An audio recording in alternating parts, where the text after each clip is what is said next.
स्वागत है स्टूडेंट आप सभी का। आज हम लोग ग्रेविटेशन का लेक्चर नंबर 1 करने जा रहे हैं और आज हम लोग देखेंगे कि ग्रेविटेशन का हिस्ट्री जो बना था वो कैसे हुआ था इसका काम। ठीक है, हिस्टोरिकल इंट्रोडक्शन मतलब ग्रेविटेशन जो चैप्टर हम लोग क्लास 11th में पढ़ते हैं उसका हिस्ट्री क्या है। जैसे सपोज कीजिए आप सेलेस्टियल ऑब्जेक्ट्स का नाम लेते हैं, सेलेस्टियल ऑब्जेक्ट्स में क्या क्या होता है। सेलेस्टियल ऑब्जेक्ट्स, सेलेस्टियल ऑब्जेक्ट्स आपका ये जितना आप डायग्राम में देख रहे हैं ना, चाहे सन हो, मरकरी हो या फिर वेनस, अर्थ, मून या मार्स, ये जितना भी आप देख रहे हैं इस डायग्राम में ये सारा जो है ना सेलेस्टियल ऑब्जेक्ट्स कहलाता है। तो जो सेलेस्टियल ऑब्जेक्ट्स या सेलेस्टियल बॉडीज होता है ये काफी इंटरेस्टिंग एक टॉपिक रहा है। जितने भी फिजिसिस्ट एस्ट्रोनॉमर रहे हैं उनके लिए ये सेलेस्टियल ऑब्जेक्ट्स काफी रोचक जो है ना कैटेगरी या फिर आप कह लीजिए काफी इंटरेस्टिंग टॉपिक रहा है, चर्चा का विषय रहा है। अब इसमें हमारे जो पहले एस्ट्रोनॉमर्स थे जिसमें कि आप यहाँ देख पा रहे हैं जैसे आर्यभट्टा, काफी ज्यादा ही फेमस और काफी ज्यादा जीनियस और काफी ज्यादा ग्रेट इंडियन एस्ट्रोनॉमर थे और मैथमेटिशियन थे। तो इन्होंने लगभग वही 5th सेंचुरी के आसपास, 5वीं शताब्दी के आसपास, 5th सेंचुरी है ना, 5वीं शताब्दी, आप समझ पा रहे कितनी पुरानी बात है। 5वीं शताब्दी के आसपास इन्होंने इस पे काफी स्टडी की। ठीक है, काफी ज्यादा सेलेस्टियल बॉडीज को ध्यान में रखा और इन्होंने इनका एक डिटेल दिया दैट, वो भी कब दिया, 5वीं शताब्दी में। आप समझ पा रहे हैं अभी से लगभग 1500-1600 साल पहले की ये बात है। तो आर्यभट्टा उस समय के काफी ज्यादा जीनियस और ग्रेट इंडियन एस्ट्रोनॉमर कहलाते थे और मैथमेटिशियन थे। तो इन्होंने काफी ज्यादा डिटेल्ड स्टडी किया। डिटेल्ड स्टडी करके इन्होंने एक कंक्लूजन दिया और वो कंक्लूजन क्या था कि जैसे जो हमारा सन है, ये सन है, इसके चारों तरफ अर्थ घूमता है। देखिए अभी आपको अगर ये कोई बताए कि सन के अराउंड अर्थ घूमता है तो आपको बहुत लगेगा कि कितनी कैजुअल बात ये कह रहा है, कितनी ज्यादा जो हमारे नॉर्मल बात है वो कह रहा है। लेकिन उस टाइम पे ये काफी बड़ी बात थी कि सन जो है उसके चारों तरफ जो है अर्थ घूमता है, साथ ही साथ अपना एक्सिस पे भी घूमता है। जैसे कि यहाँ देखिए ये अपना एक्सिस पर भी घूम रहा है। ठीक है, और इसके साथ साथ ये सन के चारों तरफ चक्कर भी लगा रहा है और मून जो है मून अर्थ के चारों तरफ घूम रहा है। तो ये बात इन्होंने हम तक पहुंचाई और इस बुक के थ्रू दी आर्या भाटिया। ठीक है, ये आर्या भट्टा ने लिखा था। ये आर्या भाटिया काफी ज्यादा कंक्लूसिव और काफी ज्यादा इंपॉर्टेंट डिटेल इन्होंने 5वीं शताब्दी में ही दे दिया था। ठीक है, तो ये होगी आर्या भट्टा की बात।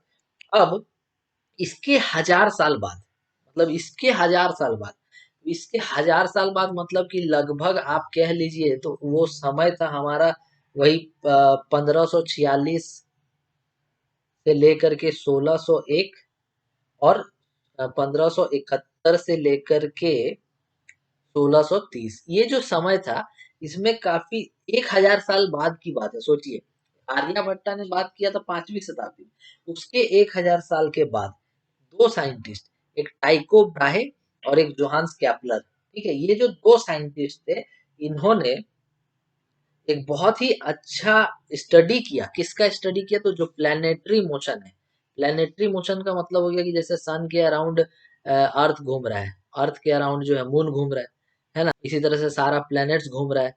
तो ये जो 1000 साल बाद दो साइंटिस्ट हमारे आते हैं और वो टाइको ब्राहे और जोहान्स कैपलर, जिनकी देखिए मूर्तियां बनाई हुई है इनको रेस्पेक्ट देने के लिए। यहाँ पर इनके हाथ में देखिए एक आपको कॉम्पास दिख रहा है। तो ये इतने फेमस साइंटिस्ट थे और इन्होंने काफी ज्यादा प्लेनेटरी मोशन पे स्टडी किया और मैंने डेट आपको बता दिया कि लगभग इस टाइम की बात है। तो इस समय में इन्होंने काफी ज्यादा इस पे ग्रेट डिटेल में स्टडी किया और केपलर साहब ने 3 लॉ दिए। ठीक है, जिसे हम कहते हैं Kepler's law of planetary motion. अब इन्होंने क्या लॉ दिया था, तो केपलर ने 3 नियम बताया, 3 लॉ बताया।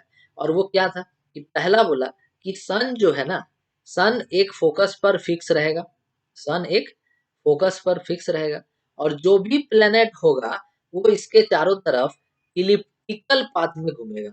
जो भी प्लेनेट होगा, वो इसके चारों तरफ इलिप्टिकल पाथ में। ये पहला नियम दिया केपलर ने। ठीक है, मैं ये तीनों जो लॉज हैं वो लिखवा दूंगा ताकि आपको एग्जाम में कोई दिक्कत ना आए। तो पहले सुन लीजिए, समझ लीजिए, फिर लिखिएगा। तो इलिप्टिकल पाथ में जितना भी प्लेनेट है वो सन के चारों तरफ घूमेगा और सन एक फोकस पे बैठा रहेगा, फिक्स रहेगा। तो इसमें बोला गया, इसका जो मेन कंक्लूसिव पॉइंट था ये था कि ऑर्बिट्स आर इलिप्सेस, जो भी ऑर्बिट है वो इलिप्स होगा। दूसरा नियम क्या दिया? दूसरा नियम ये दिया कि मान लीजिए कि सन के चारों तरफ कोई प्लेनेट घूम रहा है और वो इस जगह से लेकर के इस जगह तक पहुंच गया, इस जगह से लेकर के यहाँ तक ये प्लेनेट पहुंच गया और इसको समय लगा 6 महीना का। ठीक है, तो ये कुछ एरिया कवर करेगा कि नहीं? ये सन से आप इसको जोड़िए और इसको, ये देखिए, ये जो शेडेड पार्ट आप देख रहे हैं ये कुछ एरिया कवर होगा या कुछ 6 महीना में ये कवर हो रहा है यहाँ पे एरिया, है ना? और अब हम इसका पोजीशन को बदल के देखते हैं, मतलब कि अब इस प्लेनेट को हम लोग यहाँ से यहाँ तक देखते हैं। इसमें आप देखिए कि आपका जो एरिया 6 महीना में कवर हुआ है वो ये है ना? तो इन्होंने बताया कि equal area in equal time, ये दूसरा लॉ का कंक्लूसिव पॉइंट है कि equal area in equal time. किसी भी प्लेनेट को अगर चक्कर काटते हुए हम लोग सन के चारों तरफ देखते हैं तो एक पर्टिकुलर समय में, एक अंतराल जो समय का होता है उसमें आपका जो एरिया कवर करता है वो प्लेनेट, वो बराबर होगा चाहे आप कहीं से कहीं भी जाओ। जैसे कि पहला केस में हम लोग यहाँ से लेकर के यहाँ तक गए हैं, तो इस दौरान हमारा जो एरिया कवर हुआ ये वाला एरिया है, ये शेडेड एरिया है।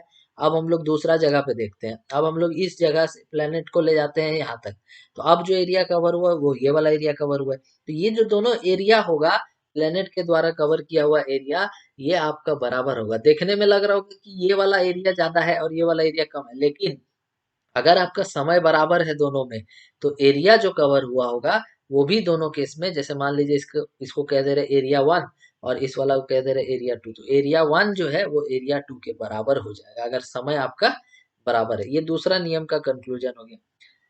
तीसरा नियम जो था केपलर का, वो कहता है कि अगर सन के चारों तरफ कोई भी प्लेनेट घूम रहा है सॉरी, अगर मान लीजिए कि सन के चारों तरफ कोई भी प्लेनेट घूम रहा है तो उसका पाथ कैसा है? तो पाथ तो पहला नियम ही बता दिया था कि इलिप्टिकल पाथ होगा। तो इस इलिप्टिकल पाथ में आपको एक मिलता है सेमी मेजर एक्सिस और दूसरा यहाँ से लेके यहाँ तक मिलता है सेमी माइनर एक्सिस, है ना?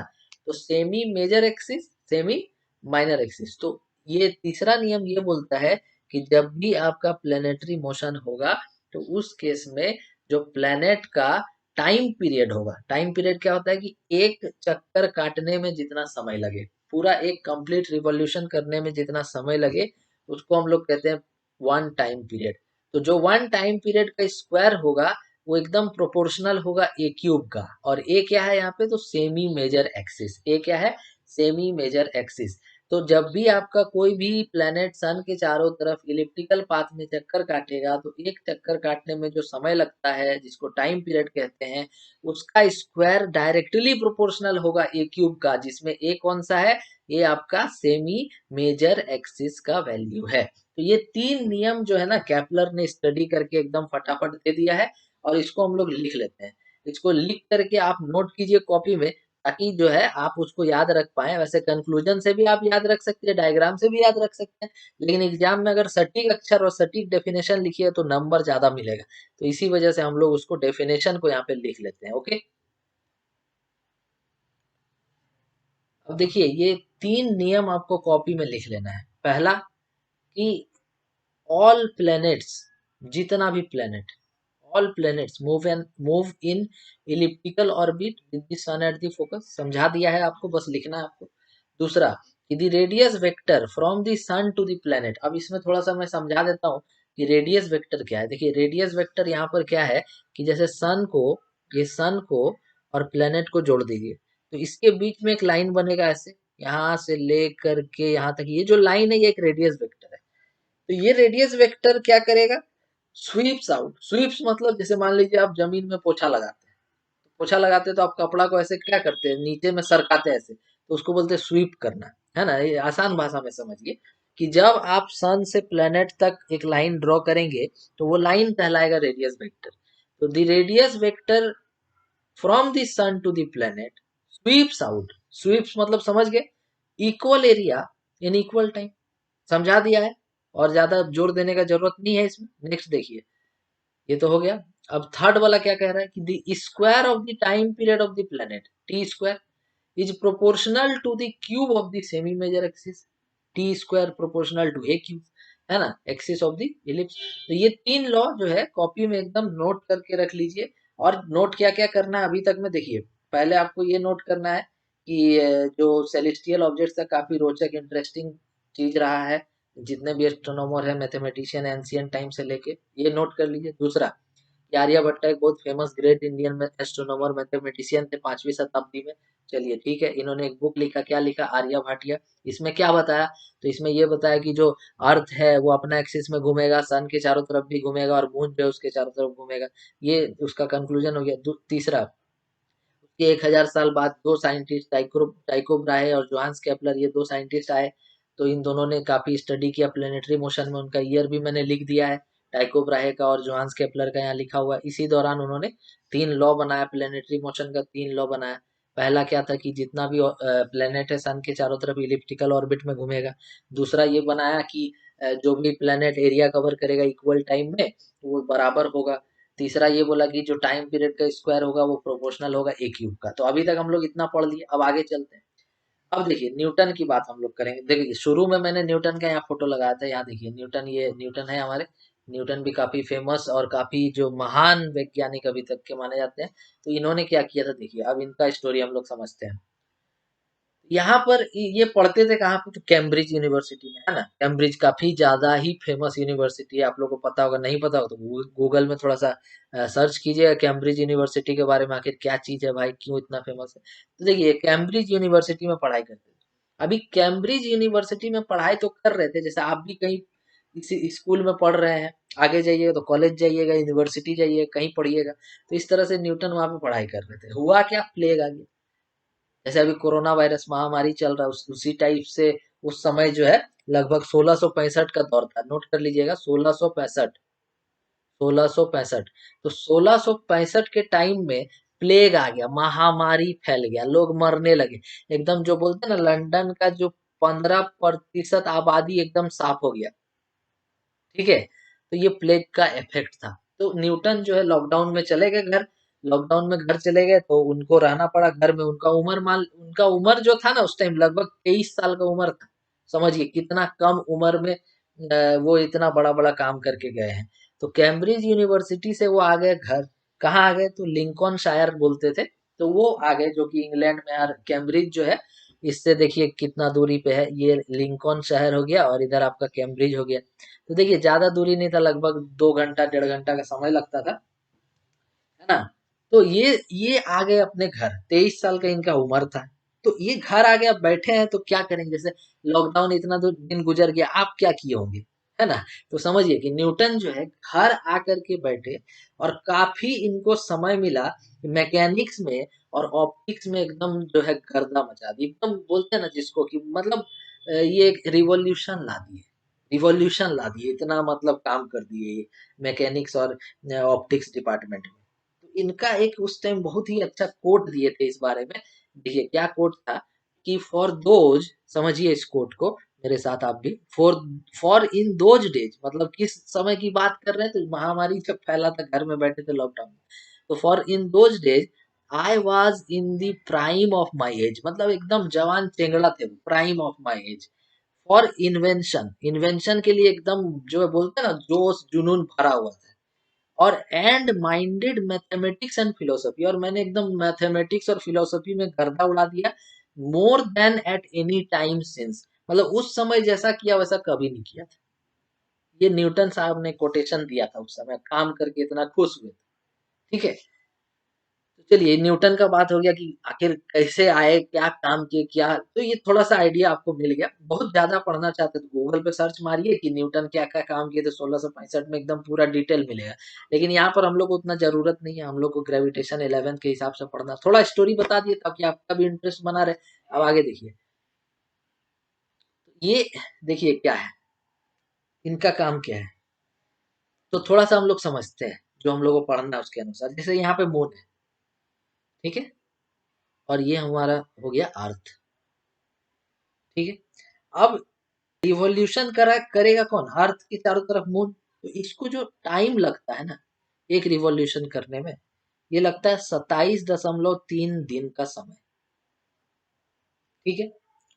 और जो डिस्टेंस होता है मून से लेकर के अर्थ तक के बीच में, सेंटर सेंटर का बात करेंगे, सेंटर ऑफ मून से लेके सेंटर ऑफ अर्थ तक के बीच का जो दूरी होता है, मान लीजिए कि रेडियस आर मान लेते हैं, और इसका जो वैल्यू होता है ये होता है 3.85 गुने 10⁵ इतना दूरी है दोनों के बीच में।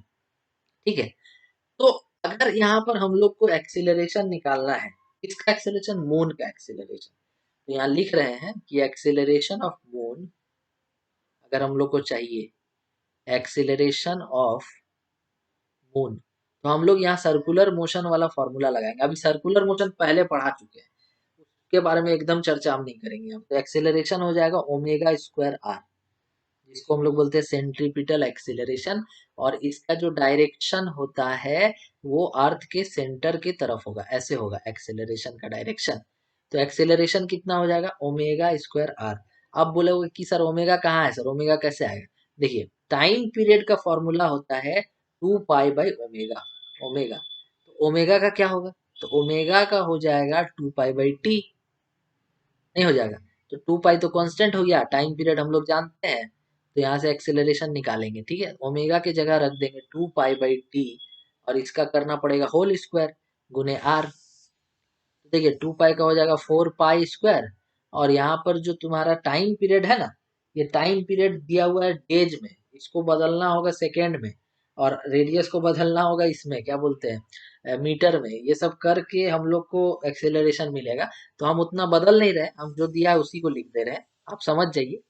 तो 2.73 का स्क्वायर गुने किलोमीटर में, डेज में है, और ये किलोमीटर में है। ऐसे जब कैलकुलेशन करना रहेगा तो चेंज करके ही करेंगे ऐसा यूनिट में। तो ये जब चेंज करके सब सॉल्व करते हैं, अब डायरेक्ट इसको डिवाइड मल्टीप्लाई नहीं कीजिएगा, पहले आप इसको डेज को सेकेंड में बदलिएगा, उसके बाद जो किलोमीटर इसको मीटर में बदलिएगा, फिर एक्सेलरेशन आता है, और वो कैलकुलेट करके हम रख लिए हैं पहले ही, वो एक्सेलरेशन आता है 0.0027 मीटर पर सेकेंड स्क्वायर। ये क्या है, तो ये एक्सीलरेशन है किसका, मून का। किधर, तो अर्थ के सेंटर की तरफ, अर्थ के सेंटर की तरफ।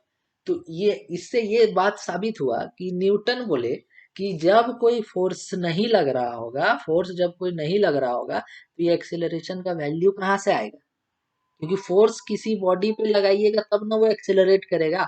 अब कोई बॉडी एक ही जगह पर रखा हुआ है, अपने आप एक्सेलरेट कर जाएगा, अपने आप आगे चल जाएगा, नहीं जाएगा। तो इसीलिए न्यूटन सोचे कि आखिरकार यहाँ पे फोर्स तो लग ही रहा होगा ना, तभी ना ये एक्सेलरेशन का वैल्यू है। अगर फोर्स नहीं लगता तो एक्सेलरेशन जीरो नहीं आता, आता ना। तो इसका मतलब कि यहाँ पर एक फोर्स है। अब वो दिन रात सोचने लगे कि ये फोर्स कौन है, कहाँ है, कैसे है, कि ये फोर्स आखिर है क्या, किधर लग रहा है, कैसे लग रहा है, समझ गए। तो ये अब कहावत एक आ जाता है कि न्यूटन बैठे थे पेड़ के नीचे।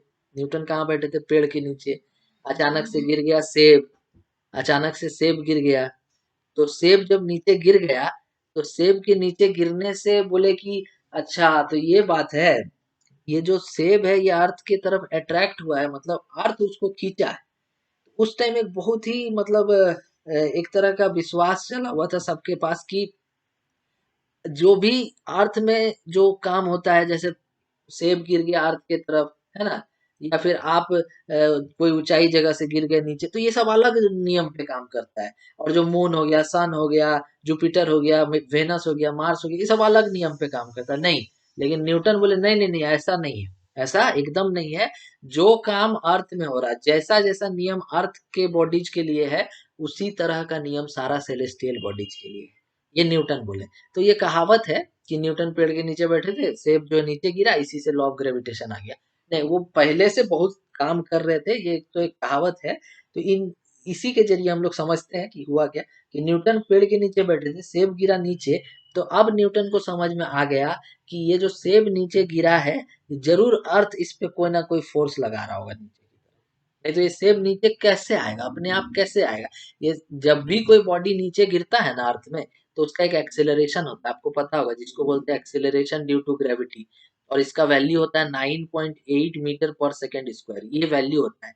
तो इसी तरह से न्यूटन बोले कि जब कोई बॉडी अर्थ की तरफ नीचे अट्रैक्ट होता है तो उसका एक्सेलरेशन होता है 9.8 मीटर पर सेकेंड स्क्वायर। तो इसका मतलब कि फोर्स लगा रहा है अर्थ उस पे, तभी तो वो नीचे आ रहा है। और यही चीज मून में भी हो रहा है। मून में भी अर्थ एक फोर्स लगा रहा है जिसका वैल्यू है 9.0027 वैल्यू है। और यही एक्सेलरेशन जो है मून का है अर्थ की तरफ। तो इनको ये समझ आ गया कि जितना भी सेलेस्टियल बॉडी जो चाहे अर्थ का बॉडी जो सब एक ही नियम पे काम करता है। सब एक ही नियम पे काम करता है। ग्रेविटी जो है किसी भी सेब को नीचे खींच लेता है अर्थ की तरफ, जब वो नीचे आता है तो अर्थ उस पर फोर्स लगाता है। तो ये चीज उनको समझ में आ गया। अब हम लोग बात करेंगे मेन मुद्दा का, और हम लोग बात करेंगे यूनिवर्सल लॉ ऑफ ग्रेविटेशन का। देखिए, जो हम लोग का यूनिवर्सल लॉ ऑफ ग्रेविटेशन है ना, वो यूनिवर्सल लॉ ऑफ ग्रेविटेशन आप 9th क्लास में भी पढ़े होंगे। उसका फॉर्मूला होता है F=G m1m2/r²। ये जो आया है ना, ये कैसे आया है, ये भी हम यहाँ पे आपको बताने वाले हैं। देखिए, इसमें जी तो होता है आपका यूनिवर्सल ग्रेविटेशनल कांस्टेंट। इसका अगला जो वीडियो आएगा उसमें हम लोग पढ़ेंगे कि हेनरी कैवेंडिश नाम के जो साइंटिस्ट थे, ये 1736 के आसपास में जो एक्सपेरिमेंट किए थे, उस एक्सपेरिमेंट में आखिर ऐसा क्या किए थे कि जी का वैल्यू को निकाल के बता दिए थे।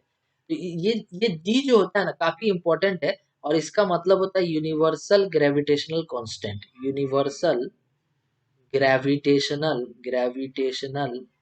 कांस्टेंट है ना। और इसका वैल्यू भी हम आपको बता दे रहे हैं। इसका वैल्यू होता है 6.67 इंटू 10⁻⁻11। और इसका एसआई यूनिट होता है न्यूटन मीटर स्क्वायर पर केजी स्क्वायर। ठीक है, ये हो गया जी का वैल्यू। और ये जी का वैल्यू यूनिवर्स में कहीं भी लेते हैं हम लोग, सेम यही लेते हैं। यूनिवर्सल है, पूरा यूनिवर्स में एप्लीकेबल रहेगा एकदम, कहीं कोई कुछ नहीं करना है। लेकिन हाँ, याद रखिएगा कि जब हेनरी कैवेंडिश इस पे काम कर रहे थे, ग्रेविटेशनल कांस्टेंट का वैल्यू उनसे, वो ग्रेविटेशनल कांस्टेंट का वैल्यू नहीं निकालने गए थे, वो कुछ और काम कर रहे थे, जो बाद में फिर ग्रेविटेशनल कांस्टेंट का वैल्यू हम लोग को दे दिया था। ठीक है, तो उस पर अगला वीडियो में हम लोग डिटेल में चर्चा करेंगे। अभी बस इसके बारे में ये जान लीजिए। अब यहाँ पर m1 एक बॉडी का मास है, m2 दूसरा बॉडी का मास है। मतलब मान लीजिए कि जैसे ये हमारा सन है, सन का ही ले रहे हैं, मून ही ले लेते हैं, ये हमारा मून है। और ये अर्थ के चारों तरफ जो है घूम रहा है, मान लीजिए ऐसे। ठीक है, तो यहाँ पर एक बॉडी m1 हो गया अर्थ, और दूसरा बॉडी हो गया m2 मून। तो ये m1 और m2 दोनों बॉडी का मास है। और r क्या है, तो r जो है दोनों सेंटर्स के बीच का दूरी है। आर जो है दोनों सेंटर्स के बीच का दूरी है। तो ये आखिर जो न्यूटन थे वो ऐसा क्या किए थे कि फॉर्मूला लाके फट से पटक दिए, बोले लो यही है gravitational universal law of gravitation. क्या किए थे, तो देखिए उसको भी समझने का एक तरीका समझिए मेरे साथ कि हुआ क्या था। कि उनको एक्सिलरेशन ऑफ किसी भी फ्रीली फॉलिंग बॉडी तो पता है हम लोग को, वो उनको भी पता था कि जैसे एक्सिलरेशन जो होता है किसी भी फ्रीली फॉलिंग बॉडी का, वो क्या होता है। ठीक है, तो देखिए, acceleration of freely falling body, acceleration of freely falling body, ये होता है जी। क्या होता है, स्मॉल जी। मान लीजिए कि हम इसको ए ही लिख रहे हैं, अभी रहने दीजिए, रहने दीजिए, ए लिख के चलते हैं ना, जी होता है। ठीक है, तो देखिए एक्सेलरेशन ऑफ द एप्पल मान लीजिए, अगर हम लोग इसको पेड़ से दे दिए हैं, अगर एप्पल को पेड़ से फ्रीली फॉल होने दिए हैं, तो इसका वैल्यू होता है कितना, एक्सेलरेशन होता है 9.8 मीटर पर सेकेंड स्क्वायर। ठीक है, पता है आपको। और अभी हम लोग मून का एक्सेलरेशन निकाले अर्थ के तरफ, कितना था, वो था 0.0027 मीटर पर सेकेंड स्क्वायर, है ना। तो जब हम लोग इसका रेशियो लेते हैं ना, रेशियो माने कि अगर आप एक्सेलरेशन ऑफ एप्पल को आप एक्सेलरेशन ऑफ डिवाइड करिएगा जब एक्सेलरेशन ऑफ मून से, आपको लगभग जो वैल्यू मिलेगा ना बाबू, वो मिलेगा 3600। तो इससे क्या मतलब, क्या है ये, तो इससे ये साबित हो रहा है कि जो एक्सेलरेशन एप्पल का है वो 3600 गुना है मून का जो एक्सेलरेशन है अर्थ की तरफ। समझ गए, ये आया एक वैल्यू। अब हम लोग क्या करते हैं कि अब हम लोग जो डिस्टेंस है ना मून और अर्थ के बीच, ठीक है, और जो हमारा डिस्टेंस है आपका एप्पल और आपका क्या बोलते हैं उसको, अर्थ के बीच, वो निकाल लेते हैं। तो पहले हम लोग निकाल लेते हैं एप्पल। एप्पल बना रहे हैं, यहाँ पे एप्पल है, ठीक है, और ये हमारा अर्थ है। एक मिनट, चलिए ये एप्पल है, और हमारा जो अर्थ है बाबू, वो अर्थ यहाँ पर देखिए ऐसे है। ठीक है, ये अर्थ हो गया, वो एप्पल हो गया। अब इसका बीच का दूरी देखिए, तो हम लोग सेंटर से दूरी लेते हैं, तो ये अर्थ से लेकर के इसके बीच का दूरी, तो ये जो है, ये दूरी जो है, ये मान लीजिए कि ये एच है और रेडियस आर है।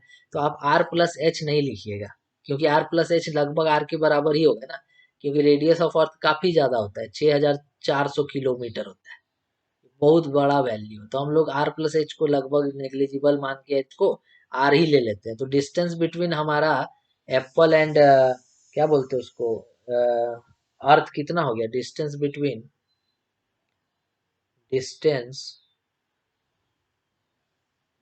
Distance between Apple and earth कितना निकाले?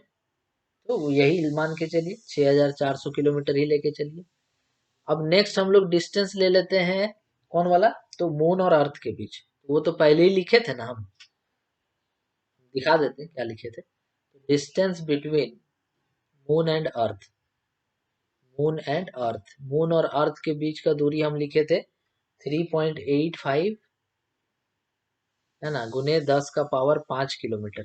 ये किलोमीटर में है तो चेंज करने की जरूरत नहीं, डायरेक्ट डिवाइड करके रेशियो निकाल लेंगे। पहले लिखे थे हम, ऊपर में देखिएगा। तो ये जो डिस्टेंस आ जाएगा, डिस्टेंस मून वाला और डिस्टेंस जो एप्पल वाला का रेशियो हम लोग चाहते हैं यहाँ पे, है ना। तो देखिए ये कितना आएगा, देखिए।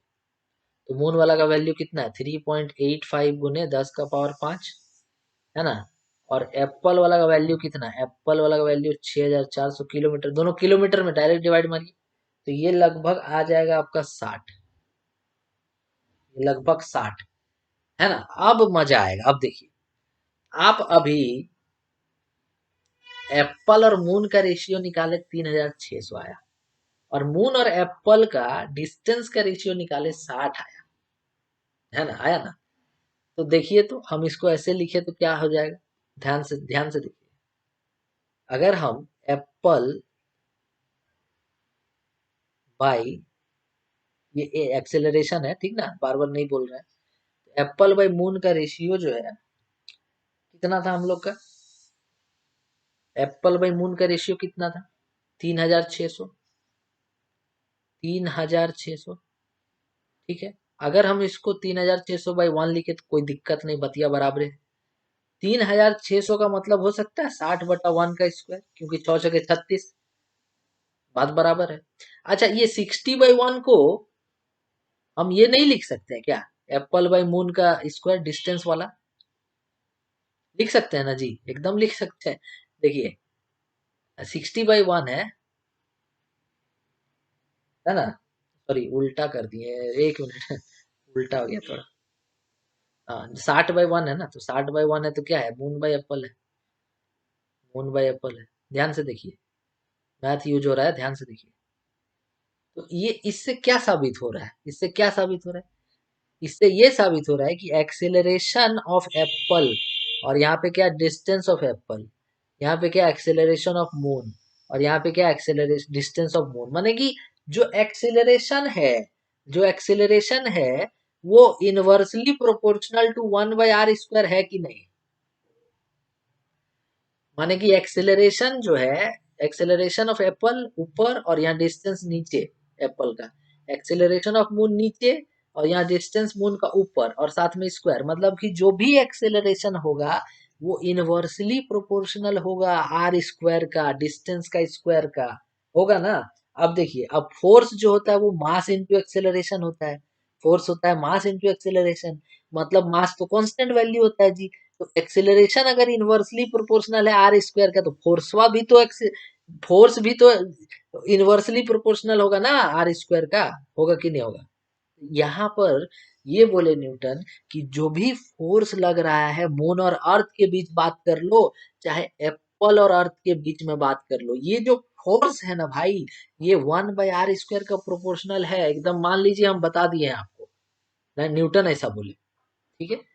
फोर्स जो है ना वो इनवर्सली प्रोपोर्शनल है r² का, एकदम मान लीजिए, कॉपी में लिख लीजिए, ये बोले वो, ठीक। अब तो ये देखिए, ये जो फॉर्मूला था इसमें ये वाला चीज तो पता चल गया कि जो फोर्स है वो inversely proportional to R square है। अब ये दोनों मास वाला टर्म कैसे आ गया, देखिए आप सिंपल ऐसे समझिए कि जब हम लोग न्यूटन का थर्ड नियम पढ़ते हैं तो उसमें हम लोग क्या पढ़ते हैं, to every action there is equal and opposite reaction. मतलब कि अगर आप सेब और अर्थ के बीच फोर्स निकाल रहे हैं एक बार, अगर आप मून और अर्थ के बीच में एक बार फोर्स निकाल रहे हैं, तो इसमें होता क्या है कि जितना, डायग्राम से समझिए, जितना फोर्स मून अर्थ पे लगाता है, अर्थ को अपने तरफ जितना फोर्स से अट्रैक्ट करता है, उतना ही फोर्स से अर्थ भी मून को अपने तरफ अट्रैक्ट करता है। नहीं समझे, ये होता है मतलब कि अगर आप मान लीजिए सेब को नीचे गिरने के लिए छोड़ दिए, तो सेब को कौन खींच रहा है, अर्थ खींच रहा है अपने तरफ, अर्थ को भी सेब अपने तरफ खींचेगा। लेकिन अर्थ इतना भारी है कि सेब के खींचने से ऊपर थोड़ी चल जाएगा। फोर्स जो होता है वो इक्वल एंड ऑपोजिट होता है। जो आपका ग्रेविटेशनल वाला फोर्स जो है वो इक्वल एंड ऑपोजिट होता है। मतलब कि ये जो फोर्स है इसमें आपका दोनों मास इन्वॉल्व रहेगा, चाहे आप एप्पल लीजिए, अर्थ लीजिए, या मून लीजिए, अर्थ लीजिए, आपका दोनों मास यहाँ पे इन्वॉल्व होगा, क्योंकि दोनों इफेक्ट करेगा इस फोर्स को। वो फोर्स इक्वल एंड ऑपोजिट रहेगा। इसीलिए हम लोग का जो फोर्स होगा वो दोनों मास पर डिपेंडेंट रहेगा। इसीलिए हम लोग बोलेंगे कि जो फोर्स होगा वो M1 और M2 का दोनों का डायरेक्टली, जो फोर्स होगा वो M1 और M2 का दोनों का डायरेक्टली प्रोपोर्शनल होगा। तो ये दोनों इक्वेशन को जब हम लोग मिला देते हैं ना, इक्वेशन और 1 और 2 को, तो हम लोग को मिल जाता है F proportional to M1 M2 divided by r square. ठीक है, और इसके बाद हम लोग यहाँ पर एक ग्रेविटेशनल कांस्टेंट लगाते हैं, और हम लोग का फाइनल फॉर्मूला जो आजकल यूज करते हैं वो हो जाता है F equal to capital G M1 M2 by r square. अभी न्यूटन को पता नहीं था कि कैपिटल जी क्या है, कितना वैल्यू है, वो बाद में पता चला। ठीक है, तो F equal to capital G M1 M2 by r square, जिसमें जी के बारे में हम आपको पहले ही बता दिए थे। तो इसी को बोलते हैं यूनिवर्सल लॉ ऑफ ग्रेविटेशन। यहाँ लिख भी दे रहे हैं ताकि कॉपी में लिखिएगा आप अच्छे से। यूनिवर्सल लॉ ऑफ ग्रेविटेशन ये कहलाता है। ठीक है, यूनिवर्सल लॉ ऑफ ग्रेविटेशन, ठीक ना। इसका स्टेटमेंट भी एग्जाम में बहुत बार पूछ देता है कि स्टेटमेंट दीजिए यूनिवर्सल लॉ ऑफ ग्रेविटेशन का। तो स्टेटमेंट हम यहाँ लिख दे रहे हैं, उसको आप नोट करिएगा। ठीक है, देखिए यही डेफिनेशन है जो आपको याद रखना है कि the force of attraction between two masses is directly proportional to the product of the masses and inversely proportional to the square of the distance between their centers। तो ये फोर्स का जो है मतलब यूनिवर्सल लॉ ऑफ ग्रेविटेशन का statement है, copy में लिख लीजिए, याद भी कीजिएगा।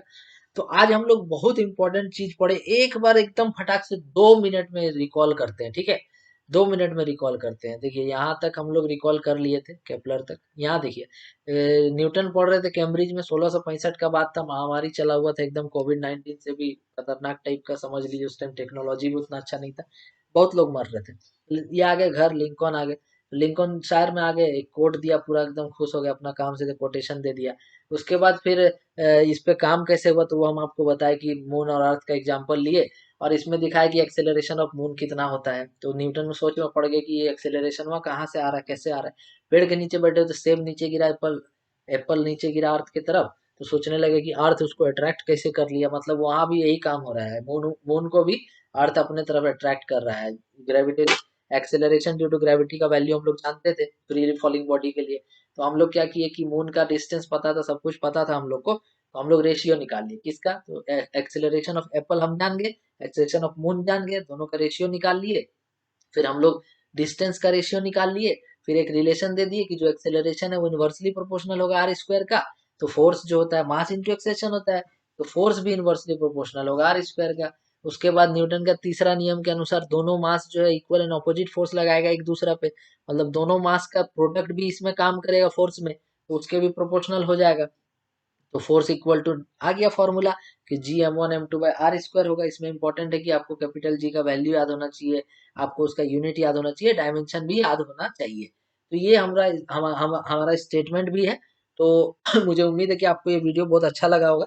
अगला वीडियो में मिलते हैं और इसी तरह से देखते रहिए। नए हैं तो चैनल को जरूर सब्सक्राइब कीजिएगा। तो मिलते हैं अगले वीडियो में। Thank you very much for watching.